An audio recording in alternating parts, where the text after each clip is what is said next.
Comedy Central cartoon back in 2010 actually predicted Trump's America, and I'm not talking about South Park, but the short-lived animated sitcom Ugly Americans. I'm not going to choose someone based on merit like Donald Trump on The Apprentice. I'm going to hire my unqualified daughter like Donald Trump in real life. And I promise, this is not clickbait. The show actually has a lot of shocking similarities to what we've seen under Trump's reign. For example, here's a scene where someone tries to give the old JFK special to the demon leader of hell, and this happens. For his heart, Lily. Ow! Somebody shot my ear! Yeah, so strap in, women and wizards, and let's talk about Ugly Americans.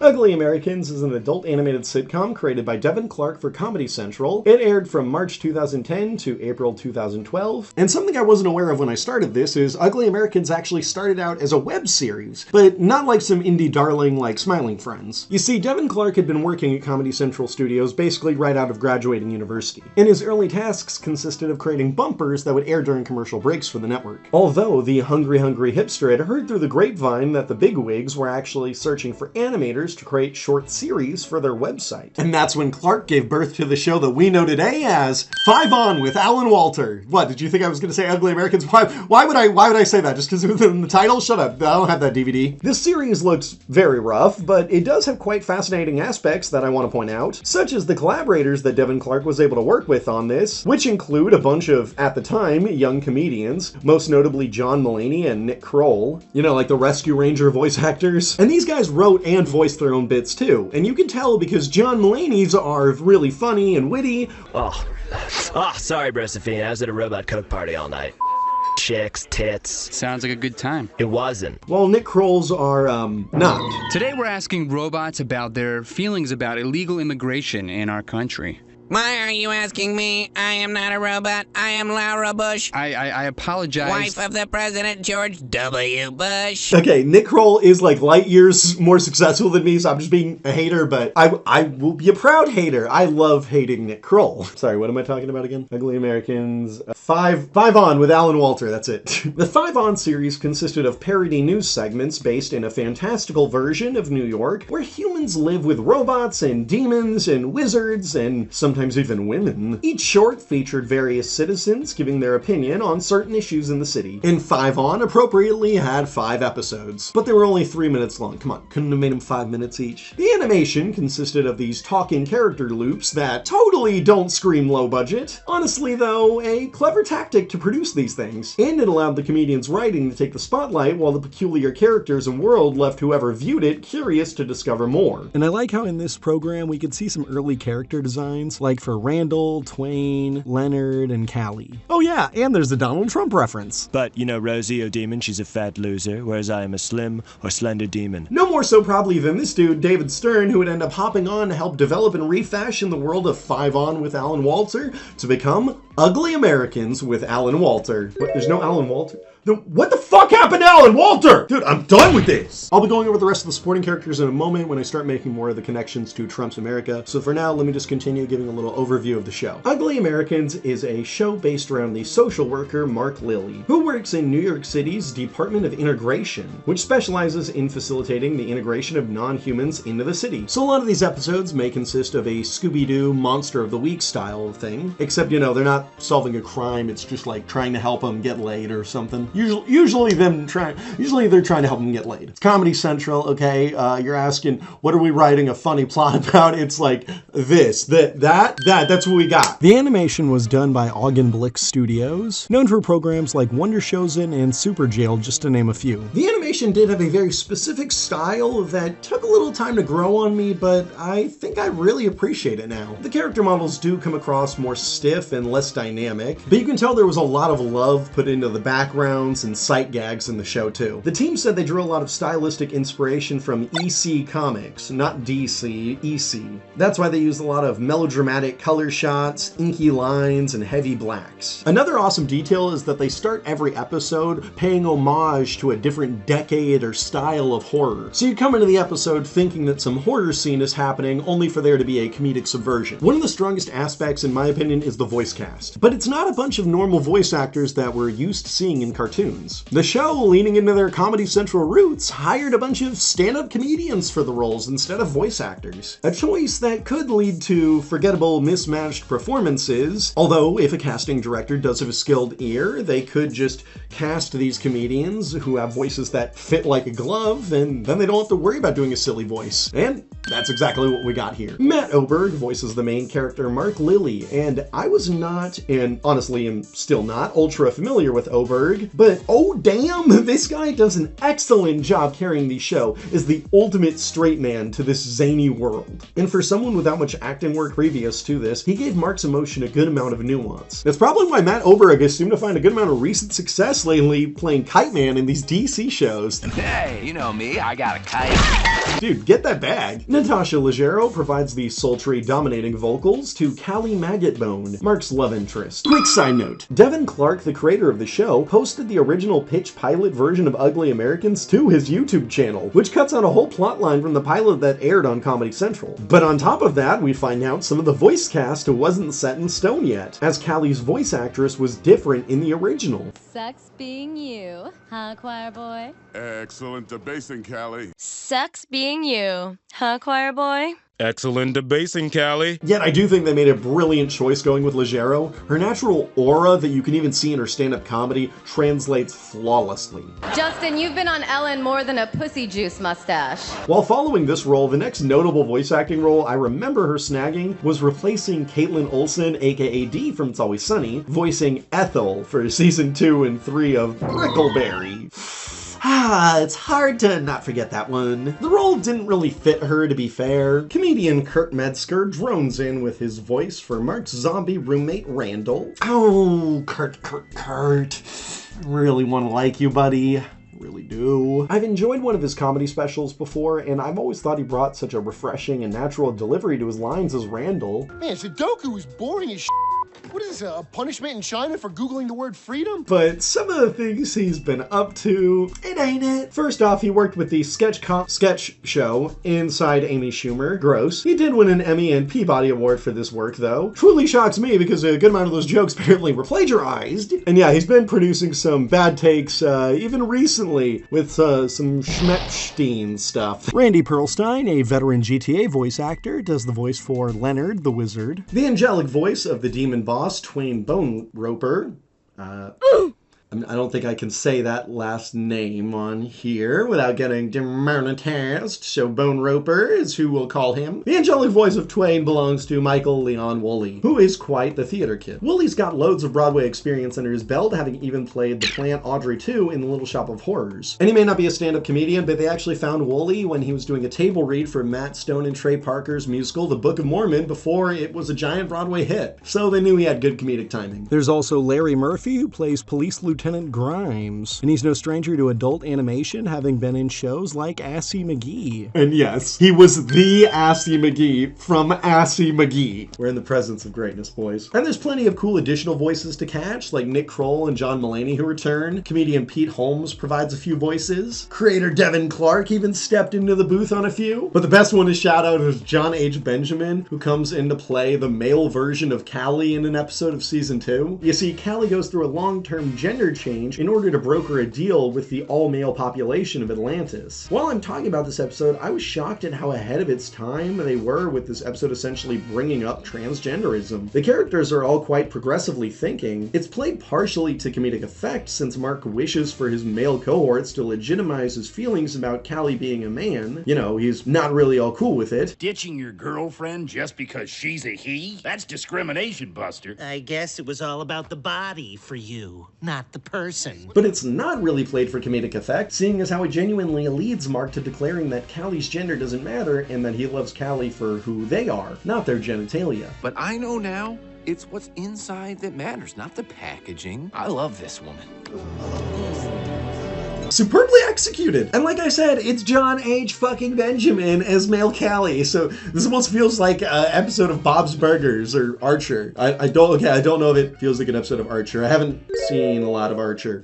I've seen like a scene. I don't know. It just doesn't hit for me. You're great at dancing. You should do more of it. I know. The music was composed by 3 dudes: Bradford Reed, Andrew Landry, and Chris Anderson. Andrew Landry made the transitional tunes for the show, which are sparse but very nice. And Bradford Reed is the only one of these composers to actually have a Wikipedia page, but boy, it's an interesting read, so I'm going to waste a minute of your life talking about it. Bradford Reed is an American multi-instrumentalist, experimental luthier, and a member of the avant-garde band King Missile 3. In the 1980s, he invented the penicillina, a custom-made string instrument. And if you're wondering what a experimental luthier is, a luthier is someone who manufactures alternative string instruments. So, you know, that's why he made the thing. I just like that. I didn't know people could make instruments still. Fun. Instruments, a Cranton. What the heck's a Cranton? Page does not exist. There's no page for a Cranton. Okay, but enough waffling on about background information of the show. Let Maya go into how Ugly Americans predicted Trump's America. And that can actually be shown very easily with one episode. Conveniently enough, it's the pilot episode. No, I'm not doing this to be lazy. It's actually the pilot episode. Watch. And I'm also happy to go over this first episode since it was actually one of the best episodes of the series. Why he pinched baby's vagina? This pilot episode acts as a perfect example of how this cartoon could perform, maintaining decent humor, authentic emotion, and legitimate social commentary. Very legitimate, we have learned. Like, oh my god, why is it this legitimate? We start by meeting Mark Lilly, who is a social worker in New York City and works for the DEI, the Department of Integration.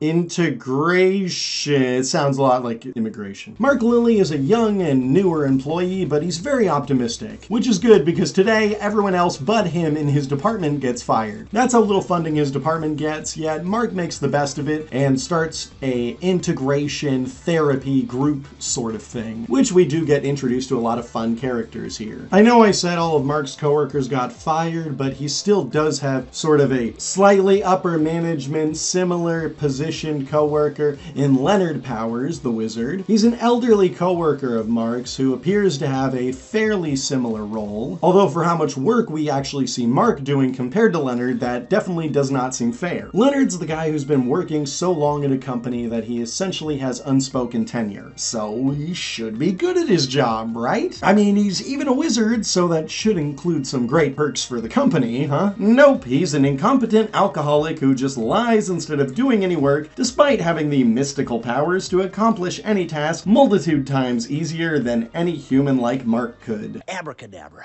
Does that guy sound a little familiar? Oh, if I don't have you sold there, let's keep going. What about Police Chief Lieutenant Grimes? He's actually the main antagonist of the pilot episode, stating that his task is to deport the people that Mark is working with. He's a brash, aggressive cop that breaks rules in order to meet quotas. Quotas specifically to deport integrated individuals out of the city. And all for bonus compensation. And I mean, the guy is just racist.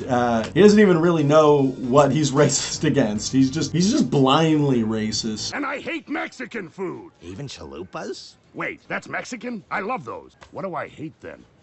Armenians, that's it. And he cheers on deplorable actions and twists narratives for the press to make them seem better for the police. I mean, come on, if this isn't ringing any bells here. I mean, Grimes has to be one of the strongest similarities, and what's so interesting about it is that was the plot line that was removed from the original pilot. Well, not removed from the pilot, but added to the pilot. It was not in the original 13-minute pilot. But the show needed an antagonist, and for an ultimately optimistic, nice guy like Mark, you need someone pessimistic and just negative and evil and heinous. Grimes, he's grimy. The ultimate optimist is also rooming with the ultimately complacent man, the zombie Randall Skeffington. He's apathetic to the bigger problems of the world and accepting with his mediocre position in life. He also makes rash decisions for immediate satisfaction without much thought, as we see in his initial backstory where he went zombie after a woman said she was hot for zombies, even though she had moved on to being hot for wizards by the time he had turned zombie. Crap. Haven't we all been there? So yeah, I think Randall is a good stand-in for your average citizen. And if you're not convinced by that, he also smokes weed. That's right, you relate to him now, don't you? I know you do, Dylan. Stoner. And there's some other connection to Trump's America nowadays that I haven't touched on yet. Oh yeah, the companies are run by demons, and the demons kind of are running the world slightly. Schmerpstein Files may have enlightened us a little bit on that one. So yeah, we'll start with Twain. Would you like mustard on your knish? Oh, no thanks. I don't like mustard. Are you fucking kidding me? Everybody likes mustard! Suck that, you polyfill! Too much passion. Yeah, that's exactly it. Too much passion. Twain is the director of the Department of Integration, and he's completely fine with Grimes' aggressive deportation tactics. In fact, he's encouraging of them. He's the one giving him the bonus, and, you know, he's a demon. He's running the whole system. You rubber stamp immigrants into the workforce. Grimes sends them back where they came from. Did I miss something? Mark checks him in, Grimes pops him out. While he is 100% demon, that doesn't stop him from being a 100% mama's boy too. He's an interesting character because he has two halves of his personality that allow him to act as the villain of an episode, while other times he can be an ally or just the comedic punching bag.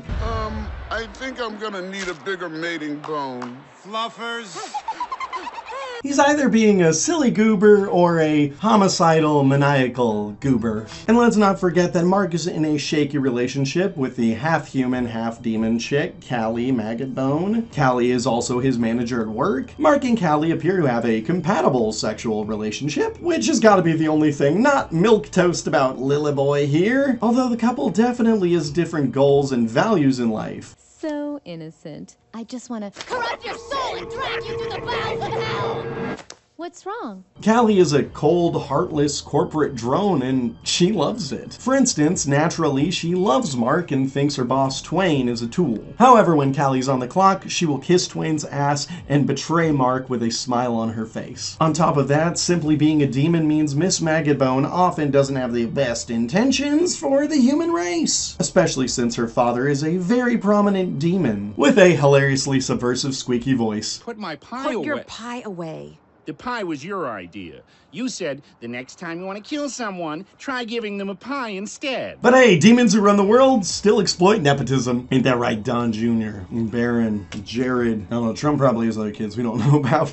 All of them. Anytime I see the word nepotism, I just think of Neopets too. Anyone else? All my Neopets are starving, and I'm worried about Trump's America. And I know I haven't gotten into him much, but let's talk for a sec about Mark Lilly, the main character here. Even your own franchise of group counseling establishments. Mark Lilly's Life Improvematorium? I always dreamt it would be Helpateria, but this is even better. Because when I first watched this show when I was younger, it was first airing, I was 15 at the time. I thought Mark was a pretty forgettable character. I liked his voice. Matt Oberg, your voice still got me back then, dude, but I didn't think much of his character. But after rewatching the show, Mark Lilly might be one of my favorite characters in all of animation, surprisingly. And I say surprisingly because the show itself, honestly, isn't terribly highly ranked. Like, it's not low ranked. It's not a bad show or else I wouldn't be giving it a whole video, but it's not as good as other shows that I have talked about in my opinion. The jokes just don't hit as hard. But Mark Lilly is such an interesting protagonist. He is the ultimate optimist and ultimate good guy. He will not compromise his morals. And no matter how bad a plot gets, no matter how sticky of a situation Mark is put in, he somehow finds a way to not give in and do the wrong thing. He always finds the absolute best solution, and it truly makes him an interesting and fun character to watch because the writers do a great job at not cheating any of that. As the show progressed, I felt like that was one of the elements that hooked me in every episode. Seeing how Mark was still going to be a nice guy, which is the ultimate protagonist, in this case, to Trump's America. He wants to help everybody. He gives everybody the benefit of the doubt, even Lieutenant Grimes, his demon boss. The dude thinks fishing is killing. He's a bit of a control freak though. Like, he's got his kids' names already planned and like the date in which he's going to have them. He's started their college funds already. I want you to picture us 14 years, 5 months,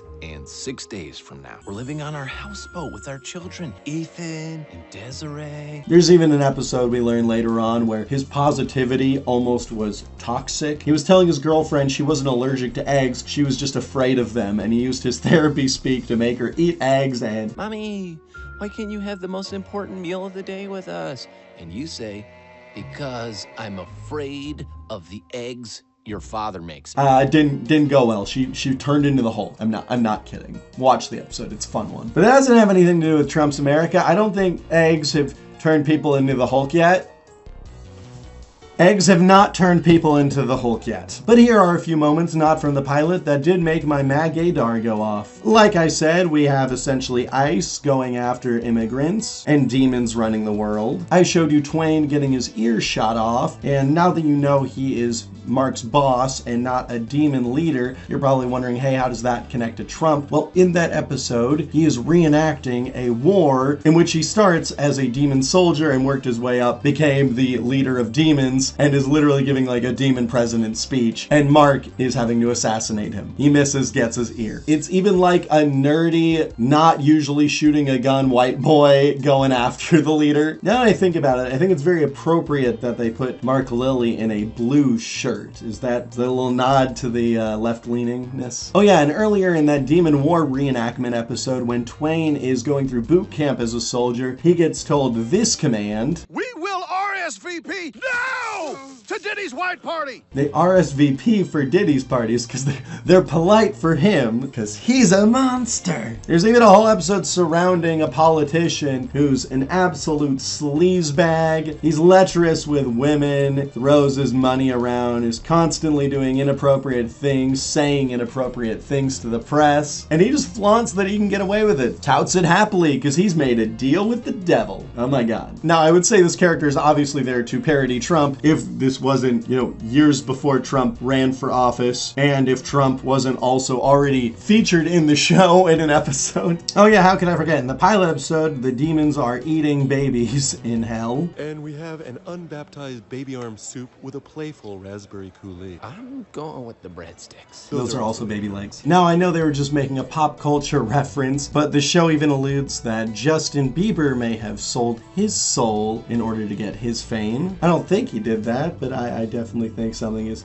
happened to the poor dude. Oh yeah, and you gotta love this little dig at Big Pharma. Nuva's soul replicates the effects of having a soul, such as consciousness and a basic moral center. Right, dollface? So worth it. Side effects of Nuva Soul include euphoria, contentment, exhilaration, jubilation, mirth, optimism, peace of mind, and diarrhea. Nuva Soul, manufactured by Pfizer. I don't know what sort of That's So Raven powers Devin Clark had to pull off some of these predictions in this show, but I do love that the people behind Ugly Americans knew which side of history they wanted to stand on, as this was the back page of the booklet from the Ugly Americans DVD I bought. Embrace diversity. It's silly, but I think it's a poetic and beautiful message. Okay, but now that I'm done with all that sappy crap, can I tell you how this DVD was actually a pretty cool find? This Series 1 DVD, and there's no Series 2 DVD, so wah wah, comes with the pilot episode along with the episodes An American Werewolf in America, Demon Baby, Blob Gets Job, Treegasm, So You Want to Be a Vampire, Calling of Queens, and a secret episode called Play All. And it's a really long one. Every episode is accompanied by an audio commentary track featuring creator Devin Clark, executive producer David Stern, and a producer whose name I forgot. I'm sorry, dude. These commentary tracks had some nice nuggets of information. However, it was simply precious at times at how giddy and proud they would get watching their own work. And on top of that, it includes special features like the full original 5-on web series, an art gallery, Facebook photos of the characters, which I think were used in some of the ending credits sequences, a sneak peek clip from season 2, and sneak peek art. But seriously, the booklet is my favorite part of getting the DVD. Usually the booklets would just have basic information about the show or the episodes on the disc, but this one was chock full of lore and gags, information about the show that wasn't included in like episodes and stuff. It was just extra details from the show Bible they had lying around. No lie, I found myself reading all of it. I read a book this year.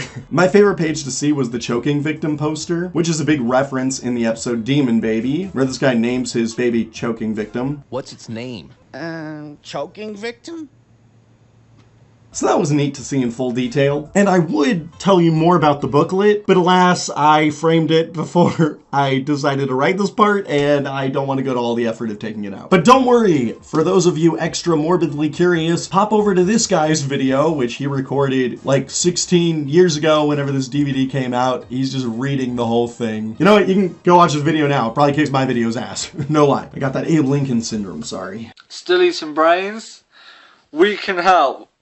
And Ugly Americans also had like a video game. It looks really bad and everyone says it was bad, so I'm not gonna look into it anymore or tell you what platform it was even on. Probably bad. What isn't bad though is if you want to get some fun Ugly Americans merch, Devin Clark actually has a store on Etsy where he sells shirts and posters. You can get a big choking victim poster, get Leonard with a shot saying magic. You thirsty gooners can get a shirt with Callie on it. He's even got a few original designs on there that are really nice. I'll have a link in the description to his Etsy store, so go there if you want to get some Ugly Americans merch, if you're a fan, or if you're going to become a fan after watching the series. Wish I rented the full series off YouTube to watch for this video, if you want to know where I rewatched it. But that's how Ugly Americans, in my opinion, predicted Trump's America. And I'm sure you noticed that most of the similarities lied within the pilot episode. Now, Ugly Americans as a series only lasted 2 seasons, but I truly feel like the pilot episode was the only one trying to make true and serious social commentary. For after that first episode, Lieutenant Grimes becomes more of a comedic ally and not just a constant villain attempting to deport anyone that Mark is working with. There's no more deportation quotas. In fact, that's hardly even something they think about, which definitely does not sound like Trump's America. Only it was. Even the world in a show called Ugly Americans seems